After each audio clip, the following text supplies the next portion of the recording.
Hey, happy Tuesday, everyone. Glenn Kellaway from the basement. Back with another video. Um, I just looked up something, did a bit of research. The Billboard charts. I checked out the album charts from 1964 to 1985. And I wrote down the top album for each year. And then I was curious how many of them I had. So I'll throw this out to you guys. How many of these do you have in your collection or had in your collection? Uh, 1964 was not a Beatles record. You would think that they would have just owned the world back then. But nope, top of the Billboard charts, Hello Dolly, the original cast recording. I don't have that. My mom would have had that. 1965, gotta be a Beatles album. Nope. Mary Poppins, the original cast recording. I don't have that. Although I have to admit, I did go see the movie. 1966. I would say the number one album that's found in bins at the thrift store. Herb Alpert and the Tijuana Brass, Whipped Cream and Other Delights. That was a huge frickin' album, man. Like, who can't close their eyes and imagine that cover?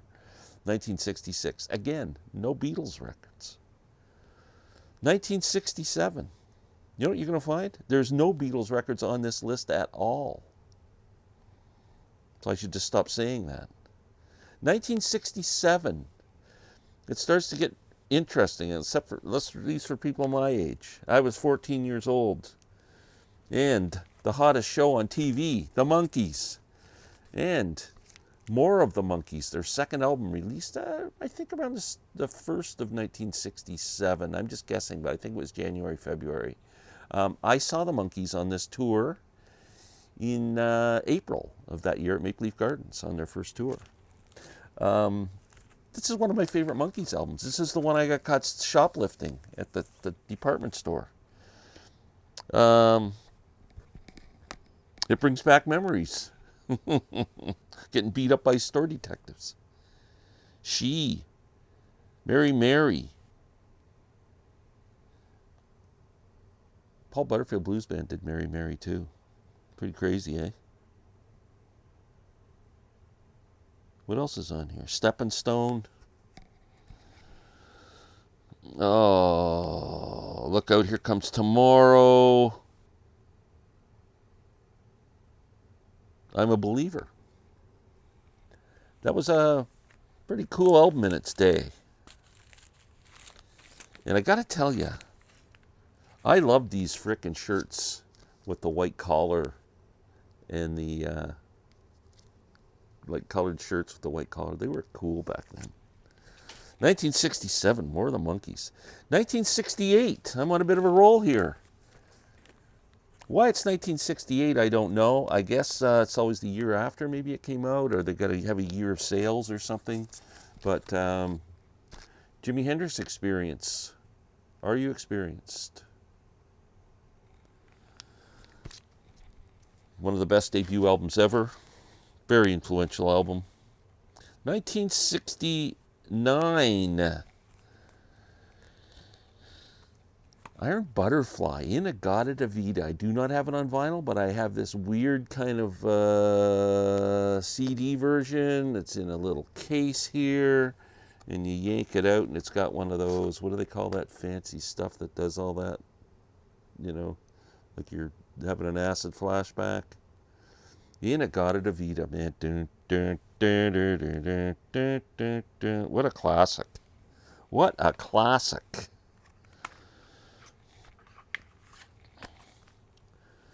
Oh, 1970, an album that I had, but I do not own it. I've got a lot of Simon and Garfunkel, but I do not have Bridge Over Troubled Waters. Excellent album. The morning it came out, when it was released, there was a record store in my neighborhood. Sam the Record Man was the big store in Canada, historic store.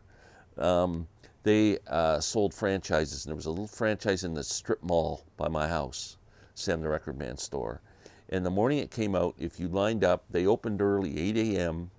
The first 10 people lined up got Bridge Over Troubled Waters for 1 penny. And I got there really early. I think I was there like 6 a.m. First in line, 1 penny, Bridge Over Troubled Waters album. Never forget that. 1971, Jesus Christ Superstar. Do not own that. Have never owned that. Not interested in owning that. I didn't like the music from that. I just not into Broadway type stuff. 1972, amazing album, Harvest. One of Neil's greatest albums. Time they smartened up here, buying public. 1973, War, The World is a Ghost. I have never heard that album in my life. I'm familiar with the classic War tunes, but not a band I have heavily delved into.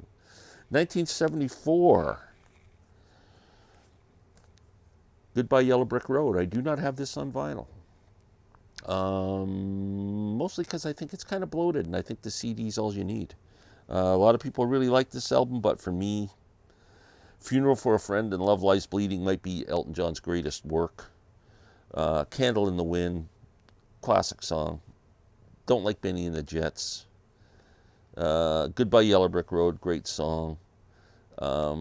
After that, everything on this album is hit and miss. It's like side one, and then throw the rest away. Elton jumped the shark after side one of that. Next, the next year is Elton John's greatest hits. In 1975, I have an Elton John comp with all the hits on it, but it's not the one that came out, so I'm not going to show it. 1976, Frampton Comes Alive. I do not own it, but I think everybody in the world did own it at one time. It was a curse and a blessing to Peter Frampton, was it not? It just turned him into the biggest superstar in the world. But how the hell do you top that? You come out with an album called I'm In You. Oh, God, what the hell happened to Peter Frampton? I think he got some bad advice. But, Frampton Comes Alive was a monster live album. I haven't heard it in years. I'd be curious to see if it still stands up today, or it's kind of like, kind of cringeworthy. I'm not sure.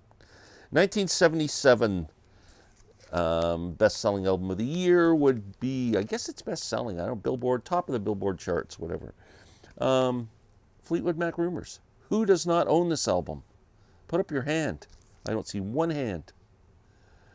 I can't see any hands. One. What an album. I mean, it is. I don't care if you don't like this album, if you love this album. You have to admit that if you're giving a newbie, a novice to music, a list of albums that they should start a collection with, Rumors has got to be one of them. It has to be. Next, an album that just makes me ill. 1978, Saturday Night Fever. I hated disco with a passion, man. I hated it.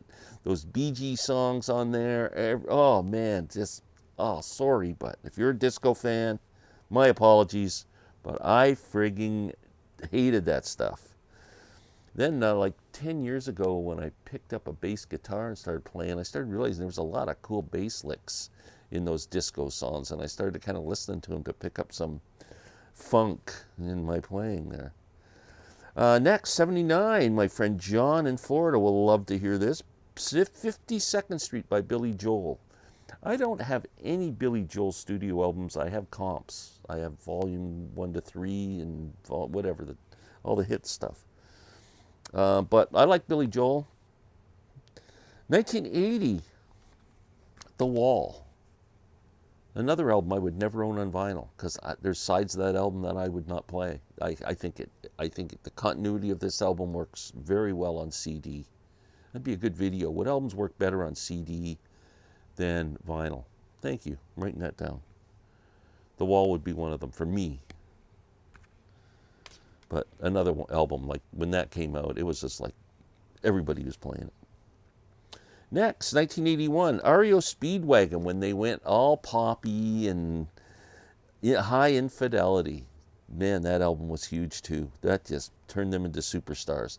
I was an REO Speedwagon fan for the first two albums because I saw them open for Joe Walsh at Massey Hall when I didn't have a clue who they were. They came out and they blew everybody away. They just rocked. Unbelievable. Yes, that REO Speedwagon. They rocked. Next, an album that I was very disappointed, a band that I was very disappointed in, should have been great, but I think they were just trying to be as commercial as possible and make as much money as possible, and that band would be Asia. They should have been better. Should have. Okay, 1983 and 84 are the same album. Now, this album I've never owned, but I think everybody who was of age to buy records back in the day would have owned this album. There are some songs on it that I like, but just not in my wheelhouse. Thriller by Michael Jackson. #1 album in 83 and 84. Like, it was. Can you think of an album that just was bigger? Like, just seemed like it was just a monster, like out of control. And finally, 1985, the boss, Bruce Springsteen, his most commercial album would be Born in the USA. So many hits off of this album. Again, catapulted Bruce from being I don't even know how to describe it, being a well-respected artist to being an absolute superstar. That tour took him from hockey arenas to football stadiums, this album. I saw this tour in 1985. Great show. Niels Lofgren was in the band then. Stevie Van Zandt was not.